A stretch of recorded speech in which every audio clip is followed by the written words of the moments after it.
Hi, welcome back to our discussion.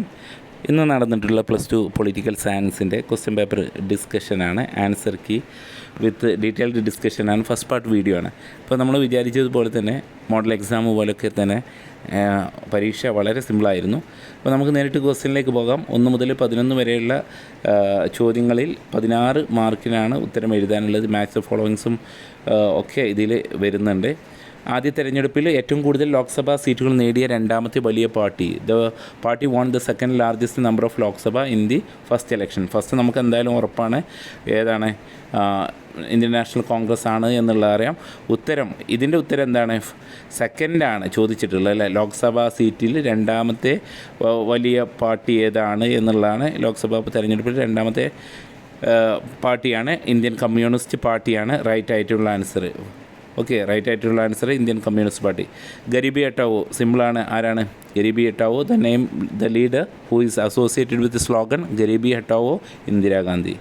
Then അടിയന്തരാവസ്ഥ കാലത്തുണ്ടായിട്ടുള്ള അതിക്രമങ്ങളെക്കുറിച്ച് പഠിക്കാൻ ജനതാ പാർട്ടി ഗവൺമെൻറ് 1977 നിയമിച്ച കമ്മീഷനാണ് Shah commission. Okay, Shah commission appointed in 1977 by Janata government to enquire in to the excesses of committed during the emergency. Then നാലാമത്തെ ചോദ്യം, ഇന്ത്യയിലെ ആദ്യ കോൺഗ്രസ് ഇതര പ്രധാനമന്ത്രിയായിരുന്നു ആരാണ്? Who was the first non Congress prime minister in India? Morarji Desai. സിമ്പിളാണ്, എല്ലാം സിമ്പിളായിട്ടുള്ള. നർമ്മദ ബച്ചാവോ ആന്തോളൻ എന്ന പ്രസ്ഥാനത്തിൻ്റെ identify the leader of Narmada Bachao Andolan? Medha Patkar. Then താഴെ തന്നിരിക്കുന്ന സൂചകങ്ങൾ ഉപയോഗിച്ച് പട്ടിക പൂർത്തിയാക്കുക. വളരെ സിമ്പിളാണ്. K N Raj is related to first 5-year plan. Okay, first 5. Mahalnobi is related to second 5-year plan. Then agrarian sector അല്ലേ, priority given to the agrarian sector. കാർഷിക മേഖലയ്ക്ക് ഊന്നൽ നൽകിയിട്ടുള്ളത് 1ാം പഞ്ചവത്സര പദ്ധതിയാണ്. ദെൻ ദ്രുതഗതിയിലുള്ള വ്യവസായവൽക്കരണം നടത്തിയിട്ടുള്ളത് 2ാം പഞ്ചവത്സര പദ്ധതിയാണ്. അപ്പോൾ ഇങ്ങനെയാണ് എഴുതാനുള്ളത്. Then Punjab plan. ഓക്കെ, അടുത്ത് പഞ്ചാബ് പ്ലാനാണ്. ഓക്കെ, പഞ്ചാബ് സന്ധി ഒപ്പുവെച്ചത് ആരൊക്കെ തമ്മിലാണ്? രാജീവ് ഗാന്ധിയാണോ? ഓക്കെ, രാജീവ് ഗാന്ധിയാണോ? ആണ്. Then Longowal. Okay, Longowal എങ്ങനെ എഴുതി വെച്ചാലും ഉത്തരം Longowal. Then Rajiv Gandhi 2 മാർക്കിനാണ്. ഒരാൾ എഴുതിയാൽ 1 മാർക്ക് കിട്ടും, 2 ആൾ എഴുതിയാൽ 2 മാർക്ക്. ദെൻ ആസിയാൻ്റെ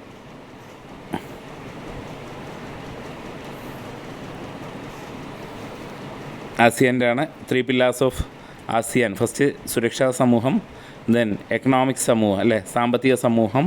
രണ്ടാമത്തെ ഇവിടെ എഴുതേണ്ടത് എക്കണോമിക് സൊസൈറ്റി എന്നുള്ളത് സാമ്പത്തിക സമൂഹം, സാമ്പത്തിക. മൂന്നാമത്തെ ആസിയാൻ സാമൂഹിക സാംസ്കാരിക സമൂഹം. ആസിയാൻ സാമൂഹിക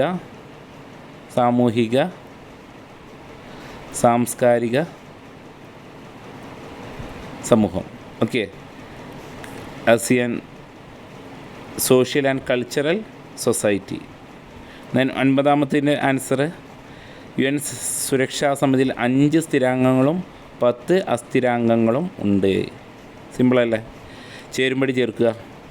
ഓക്കെ, ഇതിൽ അറിയുന്നത് ഇന്ത്യൻ്റെ ഏതാണ്? ചേരിചേര നാമാണ്. നാറ്റോ ആരുതാണ്?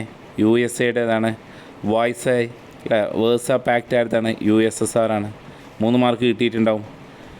ദെൻ 11ാമത്തെ ചോദ്യം, ഈ സെക്ഷനിലെ അവസാനത്തെ ചോദ്യമാണ്. ഏതാണ്?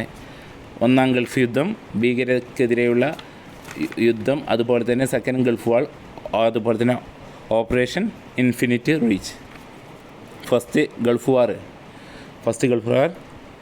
അറിയപ്പെടുന്നത് ഓപ്പറേഷൻ ഡെസേർട്ട് സ്റ്റോം. ദെൻ ഭീകരതയ്ക്കെതിരെയുള്ള യുദ്ധം, ഭീകരതയ്ക്കെതിരെ ആഗോള യുദ്ധം, ഓപ്പറേഷൻ എൻഡ്യൂറിങ് ഫ്രീഡം. 2ാം ഗൾഫ് യുദ്ധം അറിയപ്പെടുന്നത് ഏതാണ്? Operation Iraqi freedom. Operation infinity reach അറിയപ്പെടുന്നത് സുഡാനിലെയും സുഡാനിലെയും അഫ്ഗാനിസ്ഥാനിലെയും അൽഖ്വയ്ദ കേന്ദ്രങ്ങൾ ആക്രമിക്കുന്നതിന് വേണ്ടിയിട്ട് ഉണ്ടാക്കിയിട്ടുള്ളതാണ് ഓപ്പറേഷൻ ഇൻഫിനിറ്റി റീച്ച്. അപ്പോൾ ഇതാണ് ഈ 16ൽ 16 മാർക്കും ലഭിച്ചിട്ടുണ്ട് എന്ന് ഉറപ്പ് വരുത്തുക. ഓക്കെ, നെക്സ്റ്റ് പാർട്ട് വീഡിയോ അടുത്തതിൽ.